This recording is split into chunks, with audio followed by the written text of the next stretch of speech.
This baby girl is actually a mature woman who has been reincarnated to avoid frightening her parents. She waited 10 months before speaking and walking. Upon entering preschool, the teacher discovered that she could write like an adult and had advanced academic abilities. It turns out, she was reborn after a car accident. Before the accident, 33-year-old Asami was unmarried and worked for the government. After the accident, she was told she could reincarnate, but could only become a giant ant-eating creature in Guatemala. Asami still doubted herself, so she asked again, will she reincarnated as a giant ant-eater in Guatemala? The staff member confirmed it was right. He mentioned the need to accumulate sufficient karma, as it could improve the chances of a successful human reincarnation. Asami wondered if her lack of karma in her past life, perhaps due to neglecting to help people, had led to this. However, regrets were useless now. The staff member informed her of another option, choosing not to reincarnate and living her life as it was, to amend her life's trajectory, accumulate karma, and have a chance at a better next life. Surprisingly, there was a door on the left that led to reincarnation. Without hesitation, Asami walked towards the right. The moment she opened the door, she found herself reincarnated, but retained memories from her past life. It wasn't easy to endure infancy and kindergarten again, but she knew she had to accumulate karma. Asami didn't litter anymore, nor did she collect nectar from flowers like before. With an adult's mindset, she also discovered a secret she had missed before. Rina's father was close to her teacher. Asami remembered from her past life when Rina suddenly changed her name and moved away. The class teacher disappeared too. Did their relationship lead to Rina's parents' divorce and her subsequent relocation? Asami kept interrupting and eavesdropping on their conversations. One day, she saw Rina's father handing a paper to the teacher. Seizing the opportunity when the teacher wasn't in the office, Asami altered the content of the paper. Later, she pondered. Feeling unsatisfied with her actions, she decided to threaten Rina's father via a message, saying she'd expose him if he cheated, but with no mobile phones yet. Asami recalled how her friend taught her to use a landline to send messages. One evening, while her parents were asleep, she attempted to use the landline at home, but almost got caught by her father. Luckily, she managed to evade suspicion. However, Asami realized it wasn't safe, and opted for a public phone. She went to the park's public phone booth, only to find she had no money. Helpless, she returned home. Remembering her sister mentioning her father's secret stash in his shoes, Asami checked and found it. She returned to the phone booth, sent the prepared message, and was almost caught by patrolling police. To avoid getting caught, and to keep her parents from discovering her nighttime excursion, Asami hid under a car until the police left. Quietly, she returned home. Finally, she could sleep peacefully that night. The next day, Rina's father stopped talking to the teacher, dropped Asami at school, and left immediately afterward. Rina didn't move, and the teacher didn't disappear. Asami's plan seemed successful. Several years later, she entered elementary school again. Studying was still easy. She could top the class even without attending. Though she had fantasized about a different life, there were fundamental similarities with her past life. The only difference was the need to focus on accumulating karma. In 1997, elementary students were obsessed with Tamagotchis, a virtual pet game. Asami, with memories from her past life, already had the rare white Tamagotchi and handed it to Shizuka, who excelled in the game. There was another surprise. Reina from her past life stayed because Asami intervened during kindergarten. Now, they attended the same elementary school. At school, Asami predicted a future couple would marry and divorce. However, this time she didn't interfere. Nazuki and Miho became Asami's friends. After school, they often gathered, exchanged stickers, and discussed various topics. In 4th grade, Tamagotchis and stickers faded out, replaced by personal profiles where girls could write their secrets. Asami knew she had to be careful this time, unlike before when she lost everything. Blinking, she entered her rebellious phase. She didn't understand why she felt so resentful towards her father. Maybe it was teenage rebellion, just like in her past life when she was strict with him. Of course, her rebellion wasn't just directed at her father. There was also the detestable teacher, Mr. Mita. One day, when Mr. Mita caught a student passing notes, Asami stood up to defend the student, intending to use the teacher's logic against him. But Mr. Mita ignored her reasoning and called her to his office along with the student. Asami found herself in trouble. Not just the student, she wondered when girls started taking Korean-style photos as a new entertainment trend. That day, Mr. Mita took Asami's handheld game, a fact she completely forgot. Unexpectedly in this life, Asa stumbled upon the same troubles again. Her gaming device was confiscated by the teacher. Asami couldn't believe it. Even if she died, Asami wouldn't have expected to trip over the same spot twice. Though granted memories upon reincarnation, the budding love of youth still exists within her. Looking at these mischievous kids, there's no place for blossoming love, the object of her unrequited love from before. She now feels nothing for him. The mature uncle figure still holds more attraction. In terms of academics, she has her advantages, but in high school, it becomes more challenging. Some talented students gradually surpass her. Each time, Asami only maintains around 7th place in the whole school. Of course, she still aims to pass into the prestigious girls' school as in her previous life, solely because she fears not getting into another good school would be troublesome. Life in high school is dull and monotonous. In 2008, Asami successfully passed the university entrance exam. This time, she chose a challenging pharmacy program. Coincidentally, in the school's cafeteria, she met her university boyfriend from her past life, Masaru. This time, they weren't in the same department, so they didn't know each other. In the past, they were deeply in love until they broke up 2 years after university graduation. The reason was Masaru's gambling addiction, often skipping classes. After graduation, his job was unstable, frequently changing, and he irresponsibly borrowed 500,000 yen from her. Therefore, in this life, Asami intended to pass him by, hoping they could find new paths. During the university break, her best friend Miho finally got her driver's license and bought a car. Asami and Nazuki marveled at Miho's significant change. Previously restricted in their hometown, they could now roam around the neighboring city. At the graduation ceremony, Asami saw the troublemaker on stage being dragged away as usual. After the ceremony, they attended their middle school reunion and saw that the handsome Gato had become overweight. The course of history hadn't changed a bit. Sasuke, who used to be the best singer, was highly anticipated to enter the music industry. Sasuke felt the enthusiasm and promised not to disappoint. Only Asami knew that he ended up as a karaoke receptionist. His songs were okay with these people, but nobody actually bought his CDs, just empty words. Girls even asked for his autograph, claiming it would be a priceless treasure when he became famous, but most of them probably lost it. Silently observing the enthusiasm of these people, feeling contempt in her heart, including contempt for herself, in her past life, Asami wondered if she should intervene. If she did, perhaps Sasuke and Shizuko wouldn't divorce. She had thought about giving them some advice, but then she remembered Nazuki saying that Sasuke gave up his dream of music after remarrying and having a child, working at the karaoke bar to support his family. If she reluctantly changed his trajectory now, maybe the child wouldn't be born. Would that damage her conscience? Weighing it up, in the end, Asami did nothing, letting things flow naturally. Approaching graduation, Asami smoothly passed the pharmacist exam and various training courses before getting a job. After graduation, she was assigned to a pharmacy, 20 minutes away from home.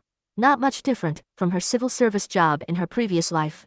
As a full-time pharmacist, her main tasks were to dispense medicine according to prescriptions, check them and hand them to patients, then record and store communication content. Of course, she also had to verify whether the doctor prescribed the right medication or not. Sometimes if patients waited too long, they would suggest something, and she had to patiently explain. Life continued as usual. One day after work, Asami met Mr. Mita, their middle school teacher, on the subway. Unpleasant memories from that time prevented her from starting a conversation. Instead, she wanted to sneakily take his picture with her phone and show off to her friends. Suddenly, a girl on the train grabbed Mr. Mita's hand, accusing him of being a pervert. Mr. Mita was shocked, denying the accusation.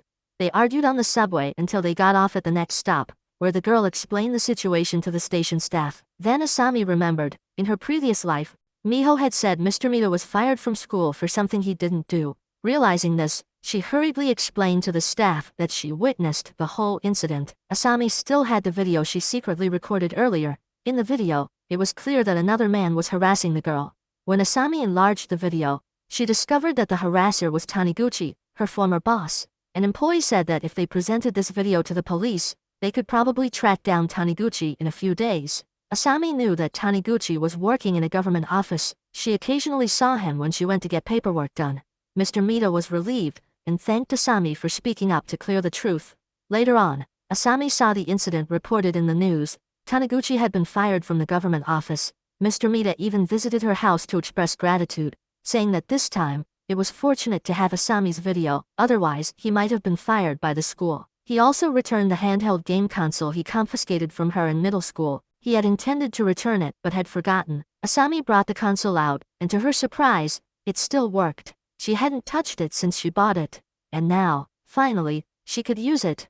Asami had passed through life a second time without noticing the issue with herself, that she was still single. Her friends were similar to her, until she saw her former colleague happily discussing love. Only then did she realize she might have influenced those around her.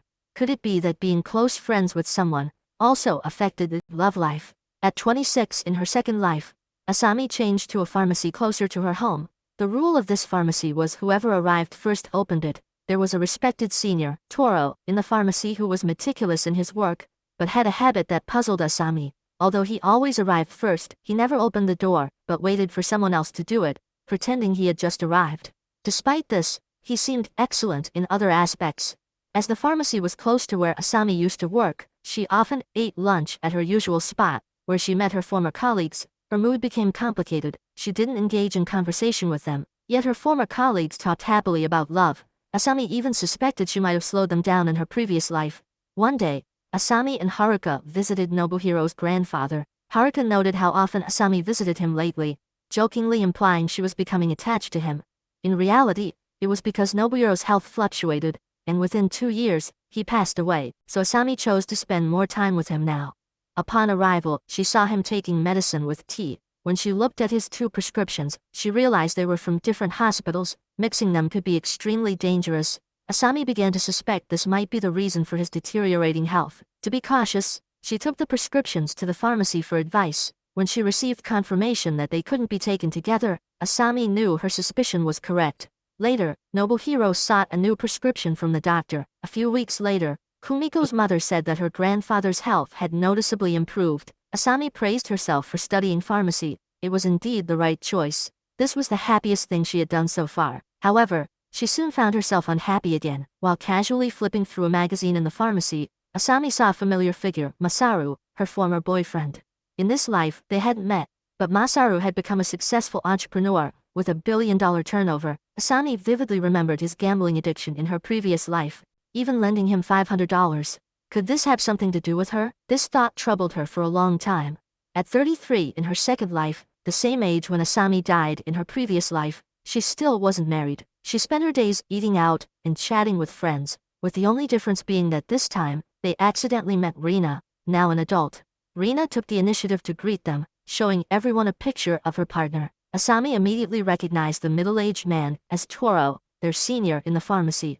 What made Asami unable to speak was the possibility that Toro might be married, as she had seen him wearing a ring. When she was young, Rina's father had an affair. Now it seemed to be her turn. It seemed like fate. Reluctantly accepting that changing destiny would eventually come back to her, they went to Korea for a photo shoot. The older they got, the more they wanted to remember their youth. At the karaoke bar, they unexpectedly met Sasuke, whom they hadn't seen in 13 years. Asami had known for a while, but she pretended to be surprised. Sasuke arranged a VIP room for them, and even offered them drinks. Asami happily stood up and thanked him. In their previous life, Sasuke treated them to French fries, but they were too full now to eat more.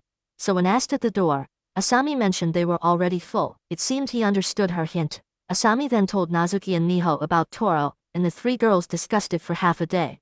They planned to confront Reina, but none of them had her contact information. Nazuki thought maybe Sasuke had it.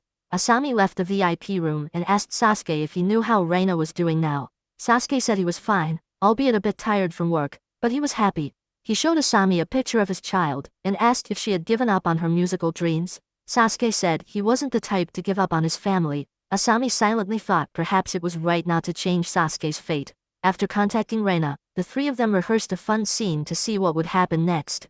30 minutes later, Rina arrived as planned. After a simple confirmation, Asami revealed Toro's story. Rina was a bit stunned, but once she confirmed it was true, she promptly called him and scolded him harshly. Then they broke up, deleted his number, and Rina hung up. The 3 of them applauded her decisiveness. Seeing Rina's firm action, they felt relieved. During their conversation, they began to gossip again. Asami saw a paper on the ground and remembered that in her previous life, she was hit by a car while picking up paper, triggering her reincarnation. This time, the results had changed. Asami happily picked up the paper. Next was the future she hadn't experienced yet. The 4 of them left in Niho's car. At that moment, a mysterious girl quietly watched them from behind. Several weeks later, their daily office life continued as usual. The only difference was Toro now opened the door himself, no longer waiting for others. Other things remained the same as before. That day, as Asami was preparing to go out for lunch, she saw a film crew shooting outside. Asami curiously glanced over, noticing a star among them. She was so focused she didn't pay attention to the path. A truck suddenly rushed towards her. Was this the end of Asami's life again? No, that couldn't be. It's so frustrating to be careless like this. Asami helplessly approached the reception desk again, asking why she was still defaulted to log out at age 33. The staff explained that everyone had a death period and showed a bunch of documents to prove it. They said Asami's easy ascension time was after age 30. As long as she could avoid this dangerous period, she could live a long life. At this moment, Asami regretted deeply, but had no other choice. She asked if this time she accumulated more virtuous merits, could she be reborn as a human? The staff said decisively no. With eyes as big as Indian Ocean fish, it was absolutely impossible. Asami tried to argue that she had tried hard, but the staff explained that wanting to be reborn as a human was just a human thought. Actually, animals also wanted to be reborn as similar creatures. Asami said this time her virtuous merits must be more than before. Still, because she didn't have enough merits, she couldn't be reborn as a human, right? The staff confirmed that was correct. Looking at the picture of a tuna, Asami truly didn't want to be reborn as a salted fish, especially one that could be eaten anytime. Asami asked if she could still reincarnate. Asami thought to herself, genuinely surprised. Holding on to a thread of hope, she asked, can she reincarnate countless times until she's satisfied then stop? The staff said, no. The number of reincarnations is determined by the karma from the first life. Some people don't get a second chance. Asami wondered how many chances does she have left, but the staff responded, that's a secret. Asami decided. She headed towards the door on the right, starting her third life. This time, the exhausting period of infancy remained just as tiring. It wasn't until preschool that Asami discovered something even more draining. She still had to deal with Reina's teacher and her father again.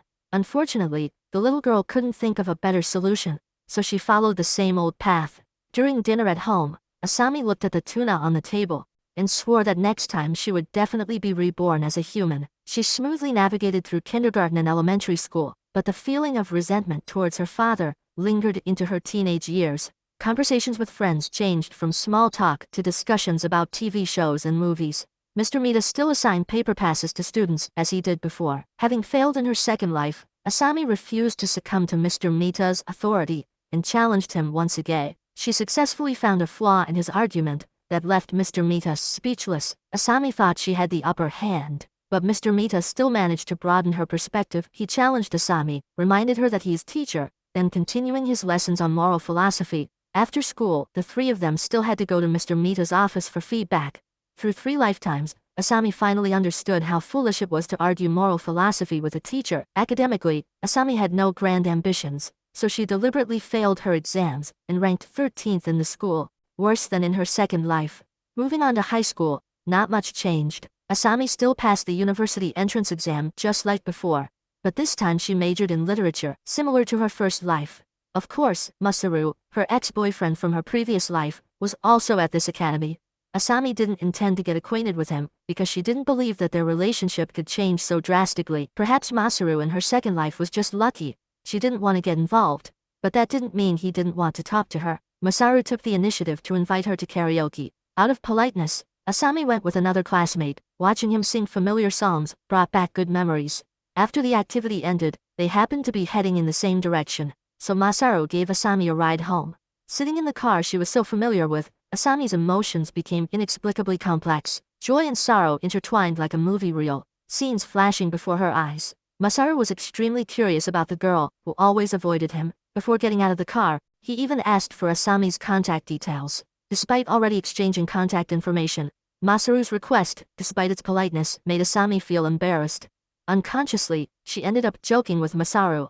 After spending some time together, he confessed his feelings to her. Remembering how Masaru became a successful CEO in her second life, Asami decided to take a chance. She agreed to date him. For Asami, it was a reunion after 26 years of separation, a miraculous experience transcending time and space. Although she already knew Masaru's personality, there was nothing new, but the two of them still got along well. In her heart, she silently vowed that this time, she wouldn't let him fall into the trap of gambling again. When Masaru didn't show up for class, Asami would immediately call to check on him. Arriving at their dorm, they found trash scattered all over the floor. Asami scolded him and demanded he clean it up. After some time, Masaru proactively suggested breaking up, perhaps thinking that Asami was too controlling. The result was a confusing breakup for both of them. This reunion made Asami feel lonely again, as if she had lost billions. After graduating from university, Asami worked at a television station. The first time she left her hometown for Tokyo, Asami's first job was to create a newspaper layout with song lyrics or to act as a stand-in under the bright lights. Although the work was tough, Asami thought it was beneficial for accumulating merit. Later, she was assigned as a production assistant for a film crew, helping to guide and take care of actors, ensuring smooth operations on set. With experience from 2 lifetimes, Asami's work capability was quite outstanding. She got along well with the actor Uzuda, and they made a pact that when Asami became a producer, she would cast Uzuda as the lead. After completing the first television drama, there was a period of rest. Taking advantage of this opportunity, Asami went home to visit her parents. Accompanied by Nazuki and Miho, the 3 reminisced about their youth, a tradition they continued in the future. Whenever Asami felt exhausted from work, she would return to her hometown to chat with her friends, which helped relieve stress and recharge her energy. After over a year of working at the television station, Asami finally participated in a film she liked from her previous life. The producers she collaborated with were all top figures in the industry. During this time, a girl approached her, and Asami immediately recognized Misa, her elementary school friend. Misa said she was now a professional makeup artist. The unexpected encounter brought joy to both of them, and it seemed like they had endless topics to discuss. The first episode of the television drama was completed and aired with high ratings, just as Asami predicted. However, her workload increased afterward. One day, Haruka sent her a message reminding her that it was her father's birthday, and she shouldn't forget to call him. Suddenly, Asami remembered her previous life, when she bought a birthday gift for her father, and met Mr. Mita on the subway. But now, in Tokyo and working until midnight, she couldn't go back home. She really wanted to but couldn't help. Though Asami thought so, she couldn't focus on work knowing Mr. Mita's fate. She went to the schedule board nearby, wondering if she could speed up the filming process to make time to go home. As a result, Asami quickly adjusted the filming schedule, condensing a 6-scene play into 3 scenes, and eliminating unnecessary shots. She also informed Misa to speed up the makeup process and arranged the actors for the next scene to be ready on set. She persuaded the director to skip lunch breaks and film all scenes in one go. Even the night scenes were called in early, under Asami's direction. With all these arrangements, the filming progressed much faster, but issues still arose. The call sheet machine malfunctioned, but luckily, disposing of the broken equipment solved the problem. When the actors called in were stuck in traffic, Asami asked for advice from the external shooting team. Fortunately, there was a small road they could take, and the problem was resolved smoothly. Finally, they completed the 3-hour shoot. Tamaya. As Asami took the train home, she remembered a night train ride at 9 o'clock, but there were 3 night trains at 9 o'clock and she couldn't remember which one specifically. She luckily remembered Mr. Mita taking the train from Kumagaya, so she decisively intercepted him outside the GA gate while waiting for others. Coincidentally, she ran into her elementary school friend Shizuka, who was passing by this place. The two chatted endlessly, discussing Sasuke's family matters. Asami thought it was strange how the topic suddenly became so serious. After bidding farewell to Shizuka, Asami soon saw Mr. Mita. She quickly greeted him, saying it had been a long time and she wanted to talk. However, Mr. Mita said his wife was pregnant and he had to go home, suggesting they talk another day. Watching Mr. Mita walk away, Asami thought to herself, this time it's truly messed up. She resolutely intervened and followed Mr. Mita, saying she also wanted to take the subway. She deliberately separated him from the scene to prevent an accident. Soon after, a collision occurred as expected, but Asami successfully helped Mr. Mita avoid the accident. Taking advantage of the opportunity, she surprised her parents when she got home. She also brought a birthday present for her father.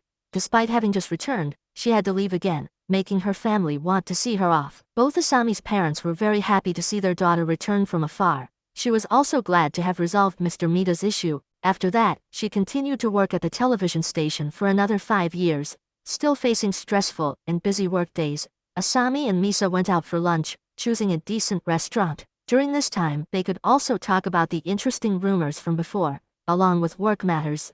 In the evening, she had to work late into the night. One night, Nazuki called her, telling her to look out the window.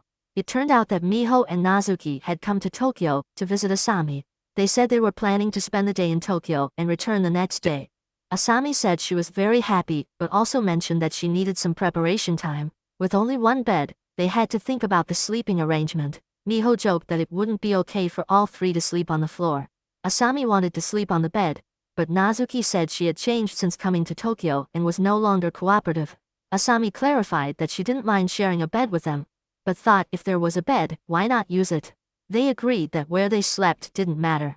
Asami mentioned that Nazuki had bought snacks but hadn't shared them yet. Nazuki reacted surprised, realizing she had forgotten about it. so the three of them ate snacks and chatted, sharing everything from their past experiences. Asami felt the pressure and fatigue melt away. The next morning, Asami saw Nazuki taking medicine with tea. She quickly helped her get a glass of water and reminded her not to take medicine with tea. Although Nazuki felt a little strange, she still followed the advice. After seeing her friends off, Asami remembered Nobuhiro's situation from her previous life. Taking advantage of a free weekend, she visited him at home and helped him with his medication, just as she did before. However, Haruka asked how Asami knew not to take two types of medicine together, since she wasn't a pharmacist in this life. Asami made up a story, saying she had filmed a medical drama and gained a lot of medical knowledge. Unexpectedly, Haruka asked which drama it was. Asami had to admit that it was a different TV station's drama to make up for the number. Surprisingly, Sachi began to take an interest, saying she wanted to buy the DVD to watch it. Luckily, Asami successfully completed the task of changing Nobuhiro's medication again. While holding a magazine at the pharmacy, she saw that Masaru was still a successful CEO in this life. Asami thought to herself that if she hadn't broken up with him in college, this outcome might not have happened. The only difference was that in the previous life, Masaru's company had a revenue of 1 billion, but in this life, it was 900 million. Asami felt a little guilty, thinking that their 2-month relationship had caused a loss of 100 million. 2 years later, the efforts Asami accumulated at the television station finally paid off, and her proposal was smoothly approved. She could apply to be a producer, and so an idea related to her reincarnation gradually formed in Asami's mind. She planned to turn her experiences into a television drama, though no one would know it was her own story. However, other producers and executives at the television station found Asami's story too bland, lacking multiple climaxes. They questioned who would want to watch a show where reincarnation was just about saving people and preventing affairs. Furthermore, comparing her life after reincarnation with her past life didn't show any significant changes, which seemed odd. Wasn't it a waste to reincarnate multiple times without saving the world or winning a Nobel Prize? Facing pressure from the station, Asami had no choice but to compromise. After work, she remembered an important issue, Rina and Toro's affair. But there was a critical flaw in this scenario. Asami no longer worked in the pharmacy, so she couldn't know Toro was married, making her claims less credible. Currently, Rina and Toro hadn't met yet, so preventing their meeting would stop their affair. She started calling classmates, asking if anyone had Rina or Sasuke's phone number, but no one knew. 1 month before filming her life story began, Asami sought an opportunity to return home to resolve the issue with Rina. She went straight to the karaoke bar where Sasuke worked. But he wasn't on shift that night. Asami told the staff she was Sasuke's elementary school friend and hoped they could provide his contact information.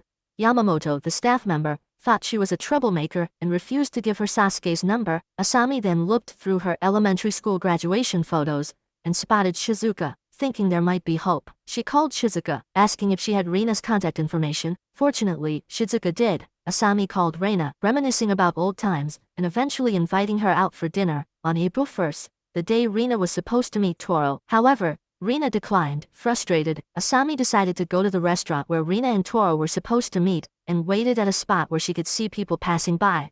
While waiting, she ate a meal, then ordered ice cream and drinks to pass the time. She ate a lot, but Rina still hadn't shown up. Just as Asami was about to give up, Rina finally appeared. They greeted each other happily, and Rina mentioned her previous appointment was cancelled so they could dine together. Asami, fearing Toro's arrival, suggested changing restaurants, but Rina insisted on staying, praising the food and hospitality. Asami, already full, struggled but decided to eat more to keep Rina there. While they were eating, Toro entered the restaurant. Asami quickly diverted Rina's attention with work stories. Toro sat nearby, which was dangerous. Asami kept Rina engaged with interesting work anecdotes. As they were finishing their meal, Rina hesitated over a side dish, and Asami, feeling overstuffed, was on the verge of cursing. In the end, Toro noticed Rina and greeted her. Asami, close to succeeding, was furious. Luckily, they only exchanged polite greetings since Asami was present, preventing any deeper conversation. When Rina went to pay and leave, Asami thought the situation was under control, only to turn around and see Rina and Toro exchanging contact information. Despite her strict vigilance, it was futile.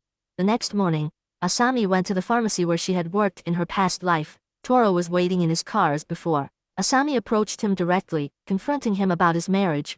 Asami warned Toro to stay away from Rina, because he was married. Toro was about to argue, but Asami continued talking about his wedding ring as a proof. This left Toro speechless with anger and embarrassment, and he seemed ready to kick Asami out. Asami forced Toro never see Rina again. Under her pressure, he finally agreed. Before leaving, Asami said what she'd wanted to say in a previous life. If you ever come to the shop early, it's best you open the door yourself. Asami and Misa were discussing work when she was shocked to learn that Misa was married. Their group was known for ignoring love and marriage, focusing solely on their careers. Feeling betrayed, Asami demanded to know when Misa got married, and why she hadn't been informed. Misa explained that she got married 6 years ago when she started working there, but was too busy to have a wedding ceremony, so she didn't tell anyone. Asami, stunned that she hadn't noticed for 6 years, felt betrayed and thinking they were both too busy for relationships. Fortunately, she found some solace in their friends Nazuki and Miho. At that moment, Sasuke, whom she hadn't seen in 9 years, called unexpectedly. They arranged to meet at a cafe. Since their coming-of-age ceremony, they hadn't seen each other. Sasuke, now in Tokyo for some business, told Asami about his divorce. When she asked how he was doing, he revealed he was dating someone new, and might be getting married again. Even showing her a photo, Asami recognized the girl from a karaoke bar visit when she had gone looking for Sasuke. No wonder Emamoto hadn't provided his phone number. Sasuke then gave Asami his new album, suggesting she listen if she didn't mind. Asami thought to herself that in all her past lives, she never had the chance to hear his music. Finally, this time she could. When she asked about his musical dreams, Sasuke shared that he had left his recording company and was now composing as an independent artist. He also wanted to try acting, and offered to take on any small roles in her TV dramas. Before leaving, Sasuke reminded her to reach out if she ever needed anything. Asami mused that she might disappoint Sasuke this time, since the cast for her drama was already decided. That evening, Nazuki and Miho arrived in Tokyo. Asami teased them about visiting too often. Nazuki retorted that if she complained again, they'd visit every night. Asami mentioned meeting Sasuke, and asked if they knew about his divorce from Shizuka. She added that making a living through music seemed tough for him, and now Sasuke was interested in acting. Nazuki and Miho were surprised. They never knew he could act. Sasuke had been popular in their class, so reaching out for help must have been difficult for him, likely due to life's pressures. Reflecting on their old friend's predicament, the three felt sorry for Sasuke. Miho suggested buying his album, and Asami revealed that Sasuke had given her a copy. They decided to listen to it together, but were shocked by how bad it was. Changing the subject, Asami shared that Misa had been married for 6 years to a senior colleague. When she asked why they weren't surprised, Nazuki, having learned from Sasuke's situation, wasn't fazed by Misa's news, especially after hearing Sasuke's song. Filming for Asami's drama went smoothly, despite the script being heavily altered from her own experiences, focusing on revenge and rebirth. The lead role was played by longtime friend and star Hosoda. However, due to a delayed flight, another main actor couldn't make it for the next day's shoot, prompting Asami to contact the scheduler, see if it's possible to reschedule the shoot for the day after tomorrow. But then it was found out that Hosoda will leave tomorrow afternoon. If the two main actors can't shoot together tomorrow, the subsequent scenes might be delayed too, which could affect the schedule for the first episode's broadcast. Asami reluctantly decided to temporarily use a stunt double. After looking through the backup list, no actor with a similar height was found. Suddenly, she remembered Sasuke's profile in her bag, and his height matched perfectly. Maybe Sasuke could give it a try. Later, Asami invited Sasuke over. Sasuke was surprised to see that Misa, the makeup artist, was also a former classmate. He gave her a record as a gift. Then Sasuke went to the set for filming, and exceeded expectations, completing the stunt double's task excellently. Before leaving, Asami said she would arrange a more dramatic role for him next time. When she called a taxi for Sasuke, she turned around and saw him chatting with Hosoda, even giving her a record. Finally, it was time for the first episode to air. Nazuki and Miho also arrived in Tokyo in the evening, wanting to watch the first episode of Life Improvement with Asami. At that moment, she was on her way back. Unexpectedly, a truck lost control. Asami rushed to the reception desk, lamenting that she was only 29 years old. Didn't he say there was no danger until she was 30? The staff said it was just a matter of probability and that she could die before that time. He then said he would start arranging for her reincarnation. Asami asked if they had a TV there. She had worked very hard on the script, which had just been approved, and started filming a few months ago. They shot until midnight every day, even bringing in old classmates to shoot. The trailer was cut very meticulously. Today was the critical moment when the first episode aired, but she had died. Couldn't she watch it before being hit? Asami said he was quick to refuse a dead person's last wish. The staff apologized and asked how long it would take to watch the show. Asami said 1 hour was enough. Just watching the first episode would be satisfactory. Then she asked if she could watch it now, but the staff said no, then asked which channel's main character she was. Asami saw hope and asked if she could watch just 10 minutes. The answer, no, still keeps going. The staff asked how many episodes there were in total. Asami said why ask so much, if he wouldn't let her watch. The staff said she had just complained about the quick refusal, so he needed to ask a few more questions. Asami asked what she would reincarnate as this time, a purple sea urchin from Hokkaido. Asami asked why, after working so hard in this life, she could only reincarnate as a sea urchin, worse than previous lives. The staff showed her a picture of a cooked sea urchin. Asami said she couldn't accept that being a sea urchin, and asked if she could reincarnate again. The staff said of course, just go to the right. Asami turned and asked why she always had to start over. It was tiring and exhausting. Couldn't she start in the middle like a game with a save function? Wishing her smooth sailing, Asami's fourth life began. She resolved to take risks this time, not live the same way as before, or she'd exhaust her karmic merits. After going to kindergarten, not only did Asami avoid sucking nectar, but she also actively advised her classmates not to. She taught them to share toys. Regarding the matter between the teacher and Reina's father, this time she decided to handle it differently. Asami went straight to the teacher and explained the situation, asking her not to have an affair. The teacher asked where she learned such things. Asami said, there was once a teacher's affair that led to family breakup and job loss. She hoped this teacher wouldn't go missing. Asami said the paper had Reina's father's phone number on it, and asked her not to contact him. The teacher was surprised to see the number, and tore up the paper in front of Asami, promising not to have an affair and reassuring her. This strategy worked very well. The teacher intentionally kept a distance from Reina's father. Maybe she should have done this from the start. When she entered elementary school, Asami actively greeted elders, watered the plants at school, and tried to do everything to accumulate good karma. This time, in terms of studying, Asami didn't just sit back and enjoy the fruits of her existing wisdom. Starting from elementary school, she explored the knowledge of middle and high school, learning anything she thought would be useful. She absolutely did not waste any time. But in return, Nazuki and Niho didn't become her friends. Asami wore glasses from a very young age. One day, on her way to the library, she saw Nazuki and Niho trading stickers in the park. Memories of her past lives echoed in her mind. She approached them and asked to join their small group. Both were surprised that Asami wanted to join. Asami suddenly felt moved to tears. Nazuki and Niho gave her a sticker. She said she wanted to give them one too. But after they saw her stickers, they each randomly chose one. Asami sensed that they were being polite and didn't see her as a friend. Could it really be that without common ground, it's very difficult to play together? On the way home, Niho asked why she was so smart, always ranking first. Asami said she was taking supplementary classes. Before parting, as she watched Nazuki and Niho walk away, Asami felt that in this life she didn't seem to belong in their world anymore. It seemed difficult for her to integrate into their circle. She felt an inexplicable sadness. After entering middle school, Asami continued her passion for picking up trash. She went to school alone. When she saw Nazuki and Niho, she would simply greet them and then walk to school by herself. Without friends, Asami poured all her energy into studying. This time, she achieved first place in the entire school, but the feeling of loneliness often engulfed her. Unlike her classmates who enjoyed the joys of this age, going to take Korean-style photos, she felt a pang of discomfort. At this moment, someone suddenly called out to her from behind. It was Mary, the second-ranked student in the class. She invited her to take a photo. Unexpectedly, in this life, Asami and Mary took a photo together. In previous lives, she had always ranked first. The two of them started chatting and surprisingly, found they got along quite well. Mary asked if she could talk with her again tomorrow, and Asami was surprised that someone she had admired but never approached turned out to be so down-to-earth and approachable.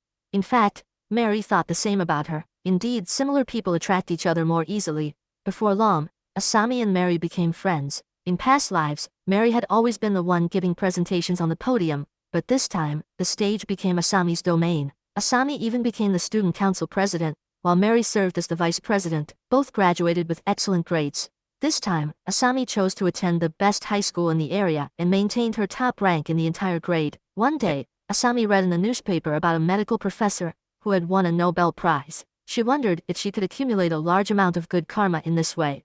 So, after graduating from high school, Asami decisively chose to attend the National University of Medicine. During her fourth coming-of-age ceremony, she once again encountered Nazuki and Niho.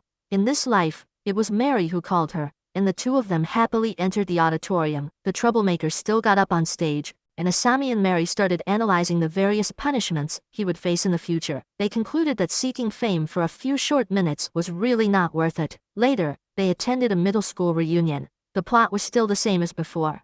The only difference this time was Mary's presence.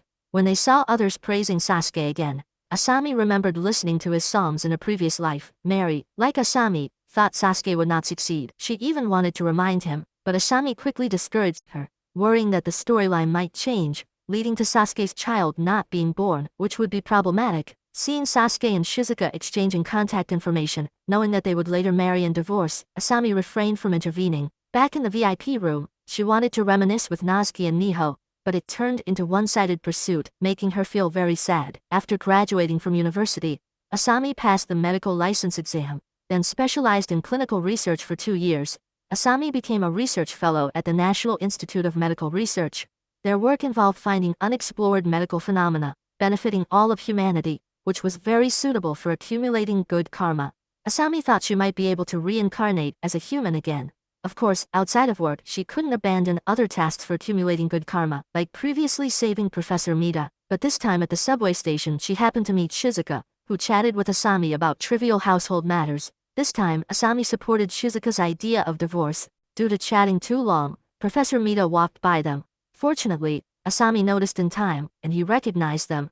Asami told Professor Mita about Shizuka's troubles, using her to keep him there. Asami suggested finding a place to sit and discuss slowly, as it wasn't appropriate to talk there. Professor Mita checked the time and agreed to take the next subway. So the three went to a restaurant. Professor Mita advised Shizuka not to rush into divorce, but to communicate thoroughly with Sasuke, making him understand her true thoughts.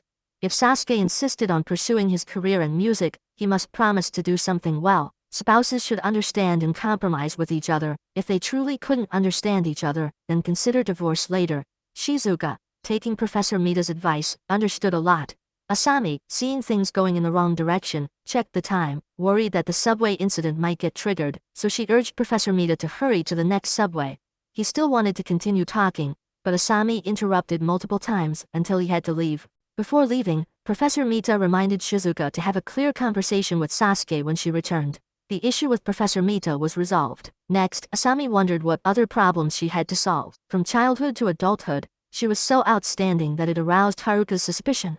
Haruka asked her if this was her second life, but Haruka never imagined it was her sister's fourth life. Having such an exceptional sister put a lot of pressure on her. Haruka became the center of attention for their parents and teachers, a favorite, but lived under Asami's shadow for many years. Haruka said her own grades were not that good, only in the top 5 of her class. She said having a genius sister made it very hard for her. Asami asked what she would want if this really were her second life. Haruka asked who she would marry in the future, but Asami truly didn't know. In previous lives, she had died before getting married. In this life, because she studied medicine, she quickly resolved the issue of switching medication for Nobuhiro. On the pharmacy magazine, Asami didn't see any news about Masaru. 3 years later, she went to resolve Reina's issue. Asami thought she had it under control this time, but unexpectedly, they still started talking to each other, making her have to wake up early once again. Asami vented her frustration on Toro. When exchanging contact information with a young woman, he wasn't wearing a ring. This time, Asami gave it her all, resolving the issue in just a few minutes. She was then promoted to a full-fledged researcher, and began conducting official experimental research. Her working hours were relatively flexible, as long as she completed her daily tasks. The main job involved collecting required samples and conducting various experiments. The work was both dry and tedious, and for a long time yielded no significant results. Fortunately, with the accumulated experience from her past lives, and her unique insights into exiting, she managed to cope with such work. The shared microscope in the lab was constantly adjusted by someone else, to their own viewing angle, never reset afterward. This forced Asami to recalibrate the focus every time she used it, which annoyed her greatly. During lunch at the Research Institute's cafeteria, she learned from her senior that the one who didn't reset the microscope focus was a genius postdoc in their department. The students admired him. Even though he was always engrossed in research and clueless about social interactions, Asami felt relieved, realizing that most geniuses might be like that. Gradually, she got used to adjusting the microscope, and even reset the focus to 0 after using it. The end of the workday was not fixed, it depended on her experiment results. Some people finished at 6 p.m., while others worked until midnight. After 3 years of experimentation, she still had no groundbreaking research achievements. One day, Asami returned to her hometown, and her father told her that Haruka was bringing her boyfriend home. He discussed with her what to wear, in case the boyfriend proposed. Asami advised him to be natural and not to overthink it. Her father insisted on dressing formally, as it was a serious matter. A few days later, Haruka indeed brought her boyfriend home. He discussed with her what to wear, in case the boyfriend proposed, but only to help decorate a new cabinet. Her father had dressed up in vain, waiting all day. After the boyfriend left, he realized he had overdressed for nothing. Asami continued her experiments, sometimes imagining that the microorganisms she observed might be reincarnated beings, just like her. This life, she lived to 35 years old, longer than in her previous lives. Although she didn't make any major medical breakthroughs, she published her papers on some medical websites, contributing to the field. Finally, Haruka got married, to the same boyfriend she had brought home before. Watching her sister walk down the aisle, Asami recalled their childhood together, feeling warm and joyful. Seeing her sister's happiness, she felt happy too. In her hometown, Asami arranged to meet Mary for a meal. They hadn't seen each other in a long time, and had much to catch up on. Mary was now a flight attendant, undergoing strict annual health checks. Asami remarked she couldn't manage such a regimen. Just then, Nazuki and Miho passed by and spotted them. It had been decades since they last met at the coming-of-age ceremony. They were all happy to see old friends again, amazed at how little they had changed. Asami wanted to invite them to join, but Nazuki and Miho, feeling out of place with Mary, made excuses and left. After they left, Asami confessed she had hesitated about inviting them. Mary said they probably wouldn't have agreed, as they were not that close anymore. Asami pondered how close they once were, and how distant they had become. Was it time that changed them, or their choices? In life, gains often come with losses. Mary pulled out a photo from their middle school trip to Korea, a memento of their first meeting. Mary then asked a question she had long wanted to ask. Which life is this for you? Mary as a reincarnated soul. No wonder she had always ranked first in previous lives. Asami, caught off guard, wondered whether to reveal the truth. Seeing Asami's hesitation, Mary admitted she was on her fifth life. Asami asked her how she figured it out. Mary said that she wasn't always such a diligent student. Her outstanding performance naturally aroused suspicion. Plus, the photograph from their middle school trip to Korea was taken perfectly, a concept that didn't exist back then. Mary had mentioned future shopping malls in their conversations, further proving that Asami was also a reincarnator. Mary had noticed long ago, but Asami wondered why she hadn't said anything before. Mary admitted that she was embarrassed, afraid of being mistaken for crazy if she was wrong. She didn't want to lose her only friend. Asami asked if she also reincarnated at the reception desk in what she first turned into.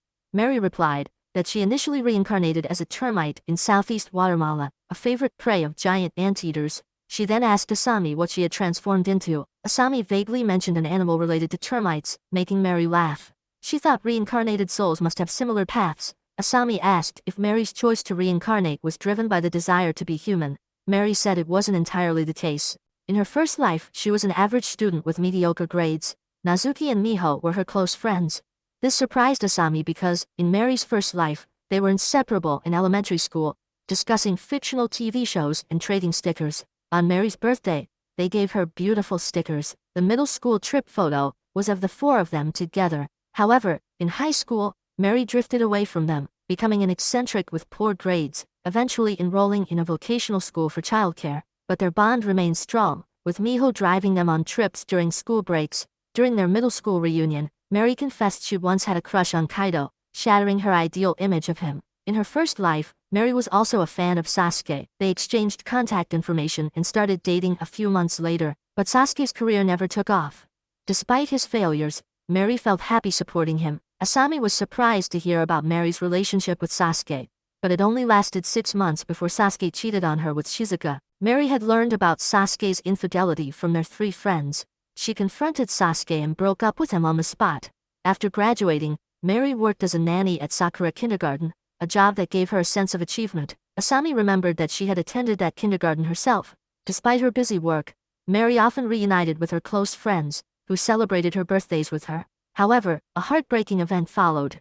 In the crowded area, Mary suggested they move to a quieter place, and they ended up at Sasuke's karaoke bar. Fortunately, he wasn't there, sparing them any awkwardness.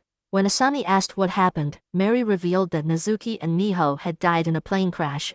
They struggled to cope with the loss, and although they occasionally went out to eat, they were never as happy as before. They promised to live their lives to the fullest, honoring their friends' memories. Asami asked how long she lived in that life. Mary said she wasn't sure but died at 26, while Asami lived longer.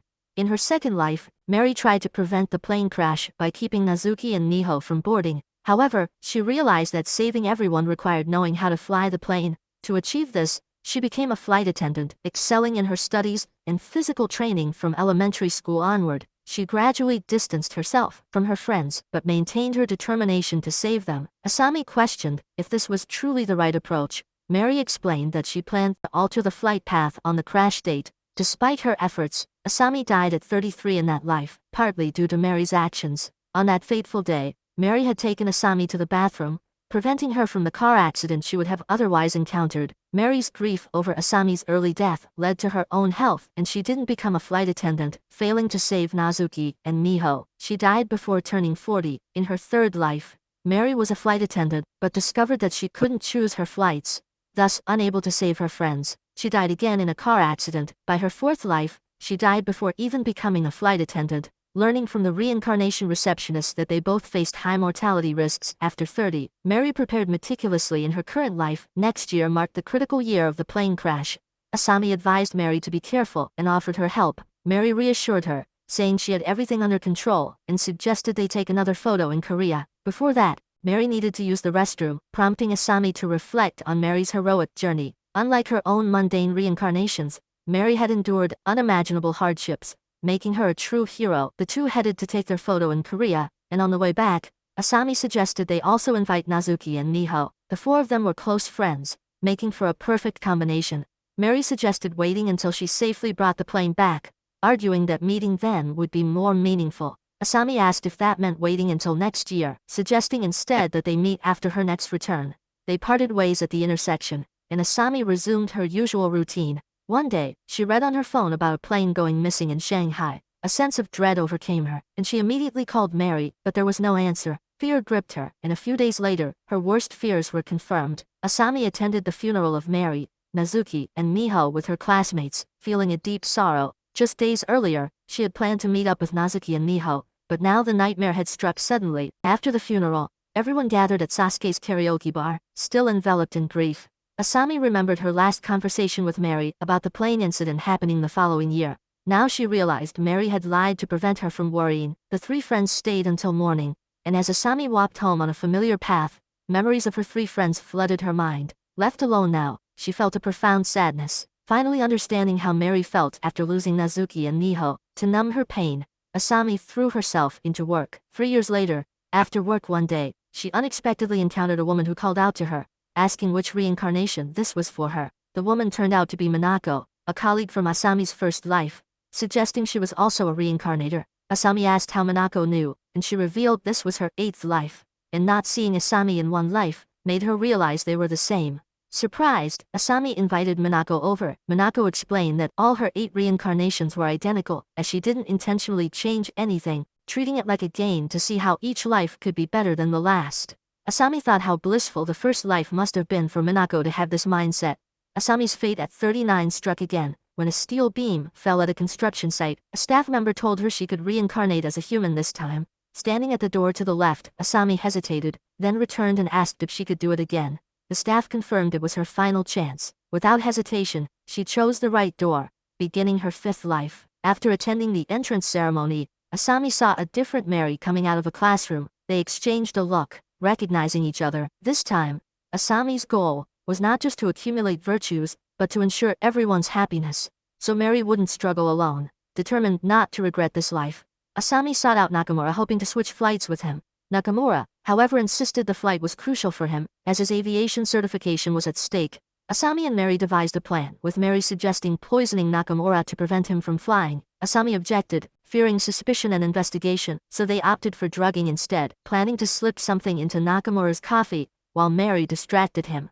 On the day of the flight, they followed through with their plan. Asami, using her past life medical skills, successfully drugged Nakamura's coffee, making him unable to fly. However, just as they were about to execute their plan, they were interrupted by Kawaguchi, who had been influenced by Asami in a previous life. Kawaguchi had joined as a flight attendant, uncovering Nakamura's infidelity and disrupting his plans. This unforeseen help allowed Asami to take the pilot's seat. As they were about to board, a middle-aged man stopped them, claiming his previous life's wife died on this flight. He pleaded with them to trust him and change the flight path. Asami assured him their mission was to save everyone on the flight. The man, grateful, let them pass. Once on board, they altered the flight path, successfully avoiding disaster. This victory was a culmination of over 30 years of waiting and planning. They discussed their next lives, feeling fulfilled.